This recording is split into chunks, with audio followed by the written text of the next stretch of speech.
नमस्कार। ओम। इन कोरोना की महामारी के दिनों में सबसे अच्छा उपचार योग और प्राणायाम है, जो मैं दीप्ति आज आप लोगों को बताने वाली हूँ। हमने पहले 2 प्राणायाम कर चुके हैं, जो कि है कपालभाति और अनुलोम विलोम। अभी इसके अलावा दूसरे भी प्राणायाम जो है वो है भस्त्रिका प्राणायाम। भस्त्रिका प्राणायाम आप खाने के 2 घंटे के बाद कर सकते हैं।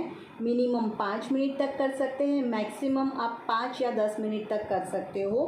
आप काउंट ले सकते हो, 100 बार तक आप भस्त्रिका प्राणायाम ले सकते हैं। कोरोना के जो पेशेंट हैं वो 2-3 घंटे के बाद करें तो उनसे उनका ऑक्सीजन लेवल बढ़ेगा। अगर किसी को बुखार है, कोरोना के पेशेंट्स को भी अगर बुखार है तो वो ना करें, या तो उसकी गति, आपकी जो भस्त्रिका प्राणायाम की जो गति होती है उसको धीमा रखें। हाई बीपी का प्रॉब्लम है, चक्कर आते हैं, तो उनको भी ये प्राणायाम बहुत ही धीरे धीरे करना चाहिए। उसके अलावा प्रेग्नेंट लेडी को ये प्राणायाम नहीं करना चाहिए। भस्त्रिका प्राणायाम के दूसरे फ़ायदे हैं, जैसे कि वो प्राण शक्ति बढ़ाता है, ऑक्सीजन लेवल बढ़ाता है, हीमोग्लोबिन इंक्रीज़ करता है, लंग्स की कैपेसिटी भी वो बढ़ाता है, वेट लॉस, मन की शांति के लिए, अनिद्रा की समस्या दूर करता है, साइनस की समस्या को भी वो दूर करता है। अब मैं आपको दिखाऊंगी भस्त्रिका प्राणायाम कैसे किया जा सकता है। पहले तो आप कोई भी आसन ले ले, उसके ऊपर बैठ जाए। सुखासन में बैठिए, पद्मासन में या तो अर्ध पद्मासन में आप बैठ सकते हैं। हाथ को खुला कर दीजिए और आपको ब्रीद इन और ब्रीद आउट करना है, मतलब सांस को अंदर लेना है और सांस को बाहर निकालना है। उसको स्पीड में और स्ट्रांगली उसको बाहर निकालना है और अंदर लेना है।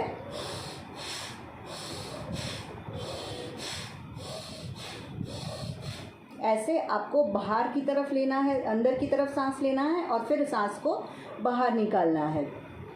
ये आप 5 मिनट तक कर सकते हो, 100 टाइम तक कर सकते हो। जनरली आप अगर 100 बार एक साथ करने जाओगे तो आप थक जाओगे, तो उसके लिए आप गैप्स दे दो। हर एक का पार्ट अलग अलग, उसका पोजीशन सेम रख के, हाथ का पोस्चर चेंज करके आप भस्त्रिका प्राणायाम करो। जैसे पहले 10, 15, 20, 25 बार आप कर दो स्लोली।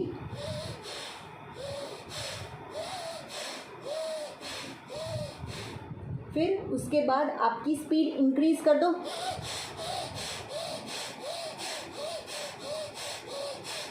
फिर 20-25 बार आप हाथ को ऊपर लेके जाओ, नीचे लेके आओ और उसके साथ करो।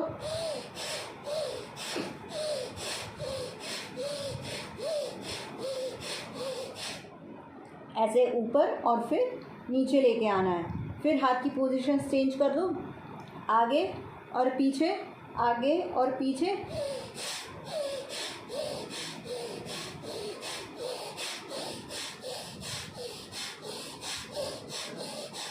और वापस से 20-25 बार स्लोली कर दो, हाथ खुले रख के।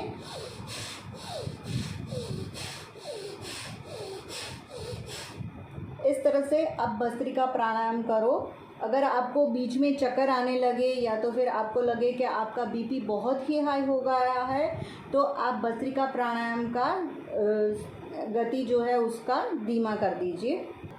अभी हमारा दूसरा प्राणायाम है ब्राह्मणी प्राणायाम।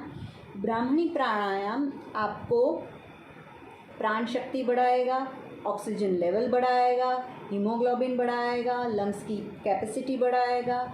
उसके अलावा आपका मन शांत करेगा, पॉजिटिव एनर्जी देगा, आपको टेंशन से रिलीफ करेगा। गुस्सा जिसको ज़्यादा आता है, जिसको एंजाइटी की प्रॉब्लम है, माइग्रेन की प्रॉब्लम है, वो सबसे उसको छुटकारा मिल सकता है।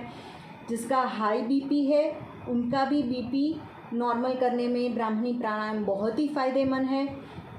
उसके अलावा याद शक्ति भी बढ़ाता है। आजकल ये प्रॉब्लम बहुत सारी लेडीज़ को होता है, जैसे कि वो घर में कहाँ पे जो चीज़ कहाँ रखी है वो भूल जाते हैं, फिर उनको याद करना पड़ता है। तो ये प्राणायाम से उनकी याद शक्ति भी बढ़ाएगा।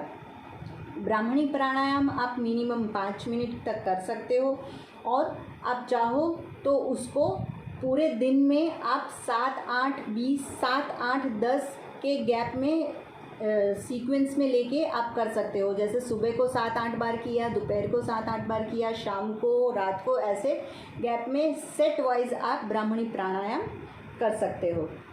ब्राह्मणी प्राणायाम के लिए आपको सुखासन में बैठ जाना है, या तो फिर पद्मासन में, या तो फिर अर्ध पद्मासन में आप बैठ सकते हो। फिर बाद में आपको आपकी पहली उंगली है वो आपके आईब्रोज़ के ऊपर रखनी है। लास्ट की 3 उंगलियां आपको आपके आँख पे लगा देनी है। ऐसे प्रेस नहीं करना है, सिर्फ आँख को आँख के पास रखना है। और आपका जो अंगूठा है वो अंगूठा आपके कान और गाल के बीच में जो ये उपस्थिति होती है यहाँ पे, ये उसके ऊपर रखना है। ऐसे इस तरह से आपका हाथ का पोजीशंस रहेगा। पहली उंगली आईब्रोज के ऊपर, 3 उंगलियां आँखों के ऊपर, और आपका अंगूठा आप जो उपस्थिति होती है वहाँ पे रखना है। अभी आपको करना क्या है, आप ऐसा भी रख सकते हो। अगर आप इस तरह से कंफर्टेबल नहीं हो तो आपकी फर्स्ट फिंगर जो होती है वो आपके कान पे ऐसे रख के भी, आप उपस्थिति के ऊपर रख के भी कर सकते हो। पर मैं आपको सलाह देती हूँ कि इस तरह से करें तो ज़्यादा आपको बेनिफिट मिलेगा। अभी आप जैसे ही ब्रीद इन करते हो वैसे ब्रीद इन करना है, जितना हो सके उतना ब्रीद इन कर लो। फिर आपको ओम का उच्चारण करना है, पर वो ओम का उच्चारण है वो मुंह बंद करके करना है, मुंह खुला रख के नहीं। जैसे ही आप ओम का उच्चारण करोगे तो जैसे कोई हनी बी आवाज़ करते, कोई भौरा जो आवाज़ करता है, गुनगुनाता है, ऐसी आवाज़ आएगी, जैसे कि तो उस तरह से आवाज़ आएगी। आपको करना रहेगा, हाथ को ऐसे रख दो, फिर बाद में ब्रीद इन करो और ब्रीद आउट करते करते कान उपस्थिति जो होती है उसको प्रेस कर देना है। ज़ोरों से प्रेस नहीं करना है, सिर्फ थोड़ा सा प्रेस करना है। ब्रीद इन करना है और ब्रीद आउट करते करते ओम का उच्चारण करना है। ब्रीद इन,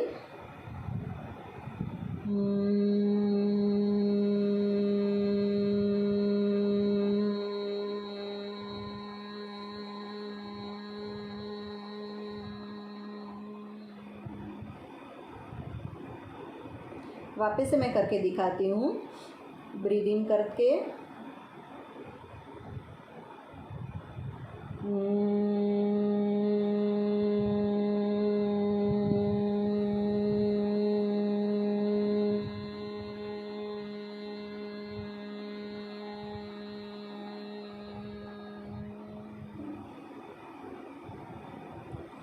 जो आप ओम का उच्चारण करते हो सके उतना ज़ोरों से करें। आप हर रोज़ ये 4 प्राणायाम तो करें ही, ब्राह्मी प्राणायाम, भस्त्रिका प्राणायाम, अनुलोम विलोम और कपालभाति। इसके अलावा मास्क पहनिए, सोशल डिस्टेंस रखें, हो सके उतना बाहर मत निकलिए, घर में ही रहिए और जितना हो सके घर में बैठ के प्राणायाम करें, पॉजिटिव थिंक करें। जितना आप पॉजिटिव थिंक करोगे उतना ही आप कोरोना से लड़ सकोगे। मेरे गुरुजी बीज मैडम और शिषपाल जी का शुक्रिया अदा करती हूँ, जिसकी वजह से ये ज्ञान आज मैं आप लोगों तक पहुँचाती हूँ। ओम अस्तु।